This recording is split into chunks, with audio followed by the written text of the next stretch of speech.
Crónicas del Antropoceno, la época humana y sus consecuencias, narrada en tiempo real.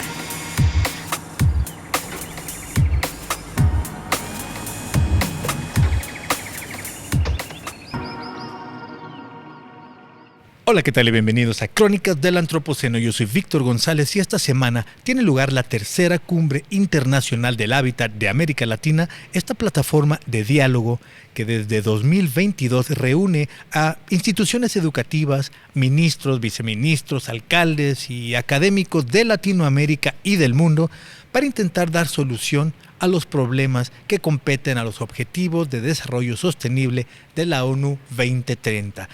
Para hablar del antropoceno urbano, diríamos en este podcast, para juntarnos a pensar en el futuro que queremos para todos. Y esta tarde tengo el honor de tener a dos personas que saben mucho de este tema y que me van a ayudar a entender de qué se está hablando tanto en la cumbre como en los temas de su especialidad.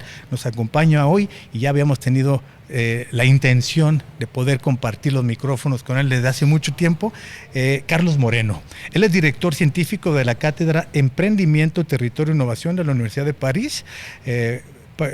Carlos es una voz notoria internacionalmente en el urbanismo contemporáneo, autor, entre otras muchas cosas, del mundialmente conocido y controvertidamente, extrañamente controvertido, que espero podamos platicarlo, del concepto de la ciudad de los 15 minutos.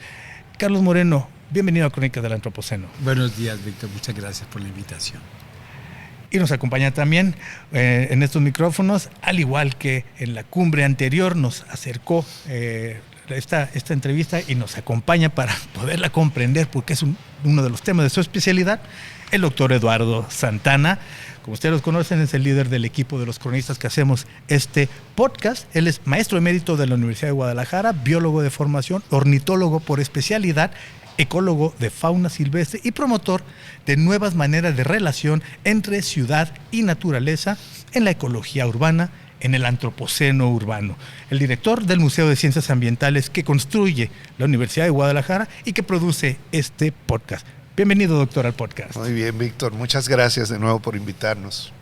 Pues vamos entrando en materia. Estamos en la tercera cumbre, la tercera que se lleva a cabo aquí. Es algo importante que también hay que mencionarlo. Aquí se está dando esta reunión desde hace ya tiempo, se ha definido y se ha puesto al centro la Universidad de Guadalajara, el Museo de Ciencias Ambientales en esta conversación. Platíqueme, doctor, por favor, tú que has estado cerca de esta organización por algún tiempo ya. ¿Qué es la cumbre CIHALC y cuáles son los temas de las conversaciones que se dan aquí? Sí, bueno, la Cumbre Internacional del Hábitat empezó hace 3 años, esta es la tercera cumbre. Anteriormente organizamos el Foro Urbano Zapopan con un formato más o menos similar y bueno, pues fue todo un éxito. Y el objetivo principal, y se hace con la colaboración de ONU Hábitat y dependencias estatales y federales de México que tratan el asunto urbano, para compartir experiencias entre, ya tú lo comentaste, no solamente científicas y científicos, sino también los que son responsables de implementar y diseñar políticas públicas. Entonces, a veces lo más difícil es aterrizar en una población, en un predio, en una ciudad, políticas que se diseñan a nivel internacional o a nivel nacional, que son muy bonitas, pero que encuentran muchas barreras a la hora de que uno las trata de implementar.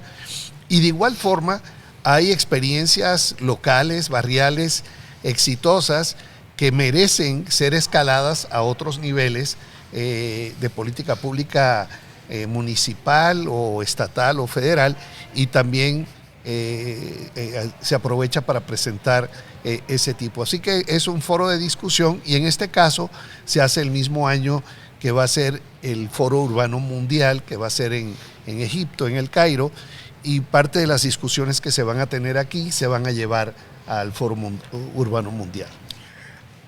El aterrizaje de las ideas y la traducción de los conceptos, me gustaría platicar y inmediatamente entrar aprovechar contigo, Carlos. planteemos, la ciudad de los 15 minutos. Muchas personas la conocen, ha sido un concepto relevante en el área del urbanismo moderno, es una conversación contemporánea para beneficio de nuestras audiencias. Explícanos, por favor, Carlos Moreno, quien ha combinado conciencia social con la experiencia científica para crear este concepto de la ciudad de los 15 minutos por el bien de las personas y del planeta. ¿De dónde surgió esta idea? ¿A qué necesidades responde?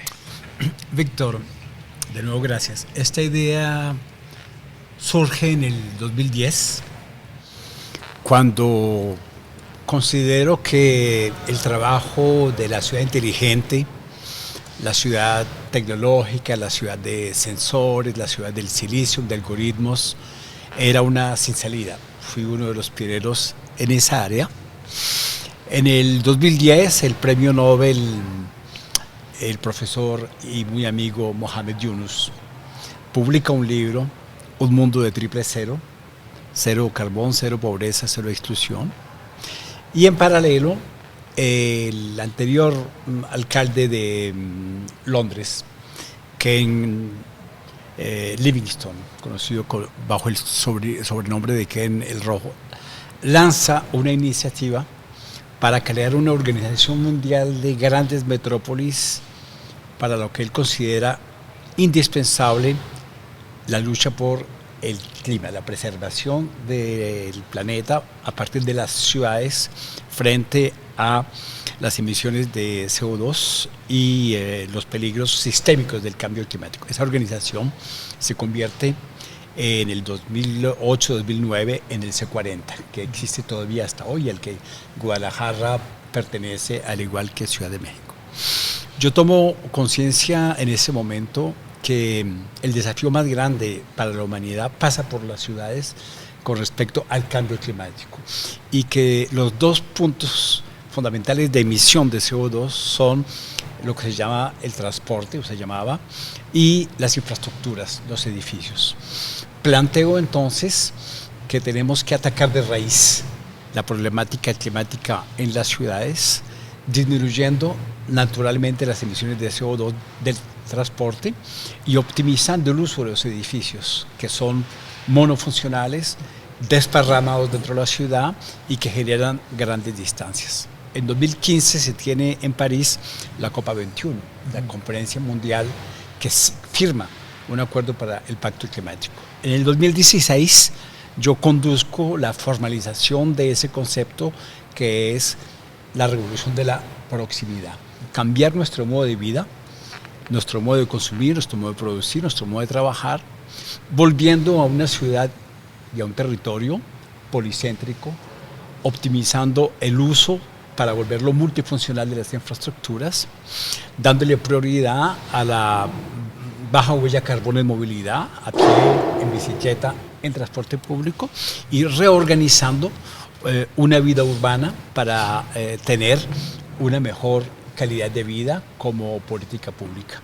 2016 lanzo ese concepto, que finalmente es poco escuchado. La alcaldesa de París lo retoma en noviembre del 2019, después de que yo he hecho 3 años de experimentaciones en París, en la ciudad donde vivo, en 3 barrios, con éxito.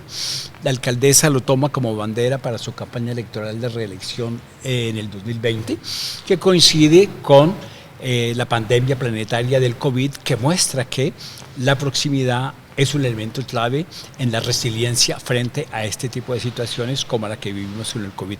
Y a partir de allí se vuelve planetaria por la adopción para el C40 y muchas otras organizaciones internacionales como la OMS, ONU Habitat, y muchos alcaldes y alcaldesas del mundo la adoptan para adaptarla en los contextos particulares de cada continente y de cada ciudad. Y una cosa, Carlos, hoy tú dijiste algo muy interesante en tu conferencia magistral de la mañana, que es que ya no era tanto lo de carbono. Hablaste ahora, no digo que no sea tanto, que además de lo de carbono, hablaste de la injusticia del tiempo. ¿Qué tiene que ver la ciudad de 15 minutos con qué es el concepto de la injusticia del tiempo? Sí, exactamente. Víctor me preguntaba el origen, le comentaba que el origen a partir de esta reflexión del cambio climático. Sin embargo, nuestro trabajo de investigadores ha sido la de producir un cuerpo de pensamiento, metodología y acciones para transformar nuestras ciudades.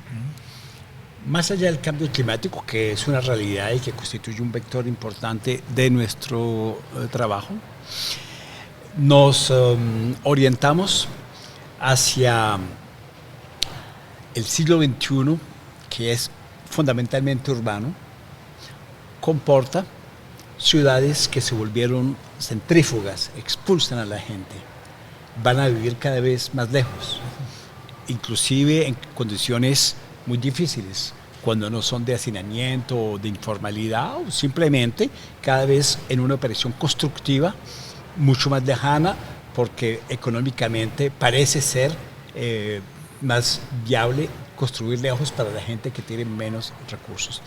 Entonces, consideramos que las ciudades no solamente son el lugar de la segregación económica, con las profundas desigualdades que observamos en América Latina es muy fehaciente, sino que además el siglo XXI ha generado una doble injusticia, que es de una parte la injusticia espacial, metiendo a la gente, tirándola lejos, a lugares donde inclusive con la ilusión de la propiedad y con la foto de las llaves muy linda diciendo ya soy propietario, vienen lugares en los que no hay servicios, que se vuelven autodependientes, que vienen finalmente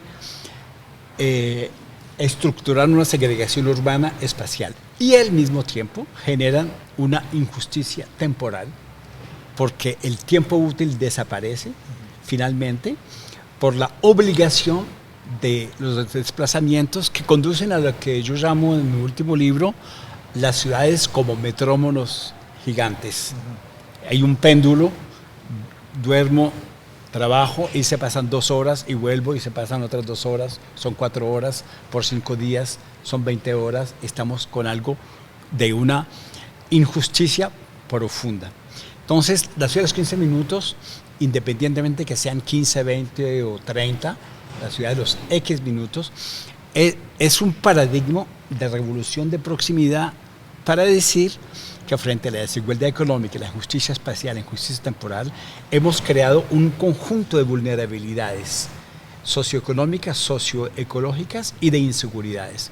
Y que por lo tanto es nuestro deber, de bien común, de gobiernos locales, de remediar, reequilibrando los lugares donde cada uno vive para ofrecer una paleta de servicios accesibles, a pie, en bicicleta, bajo carbón, pero que igualmente se combinen con una economía local, una economía popular, circuitos cortos, que al mismo tiempo regeneren los espacios públicos en sociabilidad, que recreen los vecindarios y que desarrollen una política que nosotros llamamos de bienestar integral, que es realmente un índice de alta calidad de vida que permita que la ecología, la economía y el impacto social sean positivos en una visión policéntrica, urbana o territorial.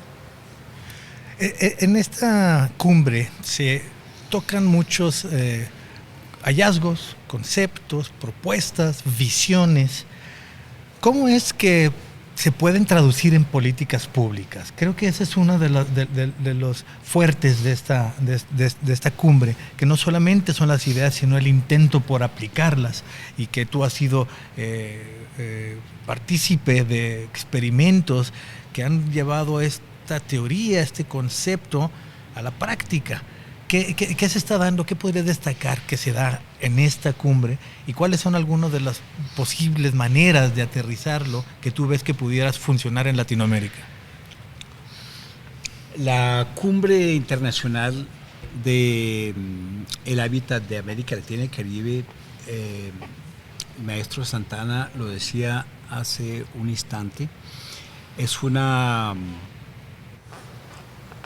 posibilidad de encuentro y reencuentro, lo que a mí respecta, para dialogar de una manera transversal, transdisciplinaria con respecto a nosotros como científicos, como académicos, pero igualmente transversal con respecto a aquellos que organizan, dirigen o desplegan políticas urbanas o territoriales, alcaldes, alcaldesas, gobernadores e incluso a nivel nacional.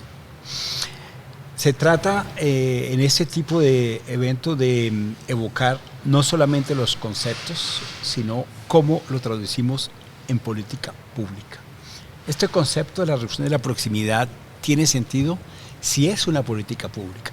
Yo le digo a los oyentes latinoamericanos, ojo, cuando hay aquellos que dicen nosotros somos desarrolladores y construimos un condominio cerrado o un country, como lo llaman en algunos países del Cono Sur, y allí metemos una piscina, un supermercado, unos columpios para jugar, y se vuelve un negocio para simplemente vender una urbanización cerrada, eso no es la ciudad de los 15 minutos, eso no es la proximidad feliz. La proximidad feliz es una política pública de bien común en el cual los alcaldes, alcaldesas o aquellos que están a cargo de la política pública deciden de crear una hoja de ruta en el cual los servicios públicos, ¿de qué estoy hablando? Estoy hablando que no es suficiente tener un alojamiento, un techo y 4 paredes. Hay que tener igualmente servicios médicos, servicios de cuidado, como yo lo hablaba igualmente. Hay que tener comercios, pero comercios que sean sostenibles, o sea, con circuitos cortos, alimentación sana, que corresponde a nuestro ecosistema, cultura, educación, cine, teatro, zonas verdes, aire limpio, lugares de encuentro intergeneracional, protección para las mujeres que puedan estar en espacio público sin estar en peligro. Entonces, en este evento, efectivamente he tenido el agrado en las varias ocasiones en que he estado de tener ese diálogo y de ver surgir realizaciones. Una muy concreta, creo que hace un año o dos estaba Michelle Bachelet, invitada muy especialmente, antigua presidenta de la República de Chile, el gobernador de Chile, Claudio Rego. En estos momentos en Santiago de Chile tenemos un programa con el gobernador Claudio Rego de transformación del corazón de Santiago de Chile, la Nueva Alameda, que es el programa de renovación urbana más grande de Chile en estos momentos, y en el cual estos conceptos los estamos aplicando. Vengo de allá, antes de haber llegado a Guadalajara, y es muy concreto. Los invito a que visiten el proyecto estructurante de la Nueva Alameda para que proximidad, espacio público, multiservicios, economía popular estén dándose la mano en esta nueva visión con un urbanismo del siglo XXI.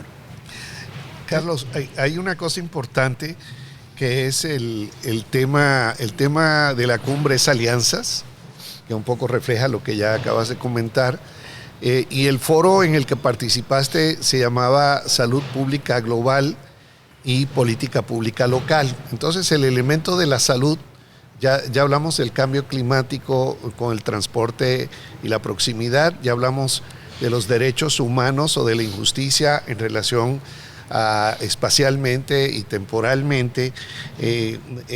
Hablemos un poco de ejemplos de Guadalajara concretos. Lo primero era compartirte que en el sur de la ciudad, en el municipio de Tlajomulco, la cifra no la voy a decir como que es exacta, es aproximada, pero han habido hasta 60,000 viviendas abandonadas o compradas y abandonadas justamente por lo que tú dices, de que las personas la compraron y después no había servicios ni para moverse, ni de agua, ni de policía y vigilancia y altos niveles de criminalidad. De hecho, hay un nuevo proyecto que estamos impulsando desde la Universidad de Guadalajara y desde varias instancias gubernamentales, donde se ha definido un polígono de fragilidad socioambiental o socioeconómica en el sur de Guadalajara, con poblaciones donde hay poblaciones marginadas, y aparte donde está la cuenca del Ahogado, que juega un papel fundamental en la hidrología del país. Ahora, también tenemos en una situación de que, hay un dicho que dice, pobre México, tan lejos de Dios y tan cerca de los Estados Unidos. Entonces, el comercio billonario de drogas y armas por la demanda de drogas en Estados Unidos ha generado, bueno, en tu país natal, Colombia, en México y en otros países, por lo menos en 6 países, situaciones de inestabilidad debido al narcotráfico, al crimen organizado y a la violencia que se genera. Nosotros ahora acabamos de recientemente rebasar el número de personas desaparecidas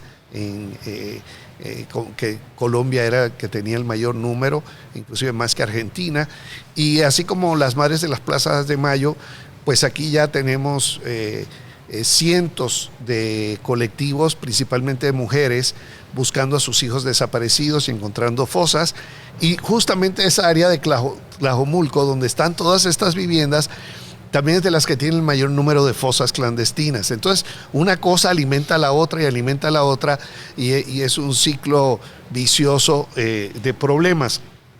Ahora, aparte de esto, volviendo a lo de salud urbana, y claro, obviamente la contaminación es un problema, aquí hay un debate muy fuerte en Guadalajara sobre la verificación vehicular. Había una situación de los talleres que era una corrupción rampante, y ya de hecho lo mencionaron, tuvimos el gusto de que hablaron ciudadanos y ciudadanas hoy sobre su problemática local en Guadalajara del público, y tocaron puntos que tú mencionaste en tu conferencia a nivel global y teórico y conceptual. Pero la verificación aquí, de pronto la gente no se da cuenta de que la contaminación mata, y son más de 300,000 muertes anuales causadas por la contaminación atmosférica, pero no quieren pagar, el ciudadano no quiere pagar por hacer ese servicio de verificación. Consideran que es un derecho el tener coche, el usar las calles, y por alguna extraña razón, si bien el que contamina paga se aplica a las fábricas, y mucha gente está de acuerdo con eso, de pronto no lo quieren aplicar a su vehículo, de que el que contamina, y quieren que paguen con los impuestos, pues todo aquel que inclusive no tiene coche, que se mueve en bicicleta o en camión, pero quiere que sea fondos públicos cubrir el costo de la verificación.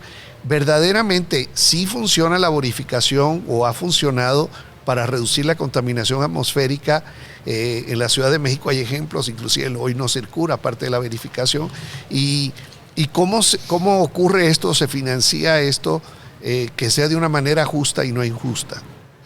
Sí, Eduardo, has tocado diferentes temas que son completamente de actualidad, y yo creo que has mostrado muy bien el hilo conductor que significa la injusticia espacial, cuando la gente vive lejos, el caso de estas miles de viviendas abandonadas hoy en día porque no había servicios, con los elementos de tensiones sociales que aparecen, el hecho de que esos lugares abandonados se convierten igualmente en focos de tensiones de violencia, raza bocado, el narcotráfico, la violencia armada. El cuadro que acabas de dibujar, de esbozar en Tlajomulco, lo vemos muy a menudo en toda América Latina, realmente. Diríamos científicamente un pattern, es una especie de patrón, ¿no? Que se reproduce por una política pública y privada que no considera la calidad de vida como lo esencial a preservar, sino que le da rienda suelta al espíritu de ganancia, de avidez de los constructores, que finalmente muchas veces son subsidiados por los estados para construir ese tipo de viviendas que yo llamo muy a menudo adefesios urbanos, porque no representan ninguna calidad, ni ambiental, ni acústica, ni climática, y que generan una gran inseguridad, tal como lo ha descrito Eduardo. Efectivamente, eso crea una dependencia aún más hacia los autos. Muchas veces esos edificios se ven todos con su parking. Esa dependencia a los autos diésel en particular, aumentan el riesgo de ese tipo de situaciones por las emisiones, no solamente de CO2. Muy importante que la audiencia tenga en cuenta que la contaminación letal no es solamente el CO2, sino son igualmente las partículas finas que son emitidas, tanto por los vehículos diésel como por los vehículos eléctricos. Muchas veces dicen, no, si cambiamos los vehículos diésel en eléctrico, entonces ya yo estoy luchando contra la contaminación. Error conceptual, y muchos trabajos científicos han podido demostrar muy claramente que, incluyendo los vehículos eléctricos y aún más los vehículos diésel, la fricción entre el disco de freno, las llantas y la ruta genera una proporción importante de partículas finas, 2.5, 1.5, 1 de dióxido de nitrógeno, entre otras. O sea, el contacto de la llanta con el asfalto o el concreto. Y el disco del freno. Y los frenos, El disco del freno. Que aparte son frenos regenerativos, que tienen otra fricción más que un freno normal, o de los vehículos eléctricos. La literatura científica es muy rica en estudios que muestran el impacto en las zonas de proximidad de esa situación de freno, y que corresponde inclusive a los vehículos eléctricos. Las partículas finas, yo llamo la atención igualmente, va más allá del CO2. En un cabello normal, yo no tengo muchos, pero si logro coger uno, hay 250 partículas finas hasta 300. Son 2.5 micro. ¿Qué significa? Que se ingieren de una manera natural, entre comillas, las respiramos. Y si vemos la literatura científica, estamos hablando del silent killer, de la movilidad, el equivalente de los dulces de la diabetes, del metabolismo que se hace por la ingestión de ese tipo de producto. Un dulce no mata, pero al hacerlo frecuentemente terminamos diabéticos. Las partículas finas es exactamente lo mismo, es un silent killer que va no solamente en enfermedades pulmonares hepáticas, pancreáticas, y los científicos japoneses han demostrado recientemente que inclusive a nivel de Alzheimer, con un efecto diverso en manifestaciones de tipo metabólicas con varios horizontes, 2, 5, 10 y 15 años. Entonces, todo lo que el maestro Eduardo Santana nos evoca de la verificación, yo digo, es supremamente importante que seamos claros. El siglo de los centauros modernos, el siglo XXI, yo lo llamo el siglo de los centautos, mitad humano y mitad auto. Ese siglo no puede continuar a hacernos funcionar como si estuviéramos cuando el primer vehículo masivo salió, la Ford T, en 1930, o como todos los vehículos después de la Segunda Guerra Mundial, cuando salieron en todas partes, y que las ciudades se vuelvan esos enormes lugares de pasaje de vehículos, o peor aún, depósitos a cielo abierto, como son las calles en muchos países, y en particular igualmente en América Latina, además con el policía, el empleo informal que tiene que cuidar que no se le roben el retrovisor o las llantas y esto. Entonces, hay que partir de la base, estimados audientes, que el vehículo automotor a gasolina del siglo XXI es un objeto que está mandado a recoger. Porque en el mundo del antropoceno, en el que el hombre es el predador del hombre, estamos acumulando todos los elementos que nos están llevando a perjudicarnos nosotros mismos por nuestra propia voluntad, haciéndolo además comprando autos, o sea, endeudándonos y queriendo mostrar como un estatus social, un carro grande que pesa 1 tonelada y en el cual están muy contentos solos, con la música a todo taco y haciéndonos creer que esa es la libertad. El maestro Santana habla de la verificación y es indispensable, uno, que las normas sean muy estrictas. Esa es la discusión ahora en Europa. Como ustedes saben, hay una norma Euro 6, Euro 7. Las normas tienen que ser muy estrictas para disminuir el índice de tolerancia. 2, tenemos que luchar contra el tráfico de los niveles que se produce en emisión por los propios constructores que hacen trampa electrónicamente para hacer aparecer un nivel más bajo cuando en realidad es mucho más alto. Les podemos recordar a todos los oyentes el escándalo del Dieselgate de Volkswagen en Alemania, en el cual un periodista, un amigo, Johann von Mark, mostró que era un algoritmo el que daba un resultado bajo, pero que finalmente estamos con niveles de emisión superiores al normal. Eso continúa. Y tercero, tenemos que llevar a una toma de conciencia, oyentes, a las buenas o a las malas, de que la verificación es indispensable para estar por debajo de los niveles. No es que yo quiera molestar al automovilista, es simplemente decirle que en el siglo XXI el automovilista no tiene el derecho de envenenar a todo el mundo. Automovilistas, a ustedes les gusta andar con el aire acondicionado porque hace mucho calor. Es uno de los peores aires que se respira, demostrado igualmente con trabajos científicos, porque estamos metiendo un aire que inyecta partículas finas, que inyecta el mismo dióxido de nitrógeno y que hace parte de ese cóctel de el silent killer de los tiempos modernos. Haber dicho eso significa que el auto no puede ser el vector principal del urbanismo de las ciudades, porque nuestras ciudades han sido hechas después de la Carta de Atenas, después de 1933, después de la Segunda Guerra Mundial, han sido hechos para los autos. Domingo Laura, que murió recientemente, argentino, ingeniero, él escribió un libro que se llamaba La ciudad arterial, en el que describe la ciudad con todas las ramificaciones de autopistas por las que había que pasar. Le Corbusier, cuando estuvo en Buenos Aires en 1929, decía cómo es posible que los autos tengan que parar cada 200 metros para dejar pasar otros, los semáforos. Decía, la ciudad que tiene éxito es la ciudad que va rápido y que va lejos.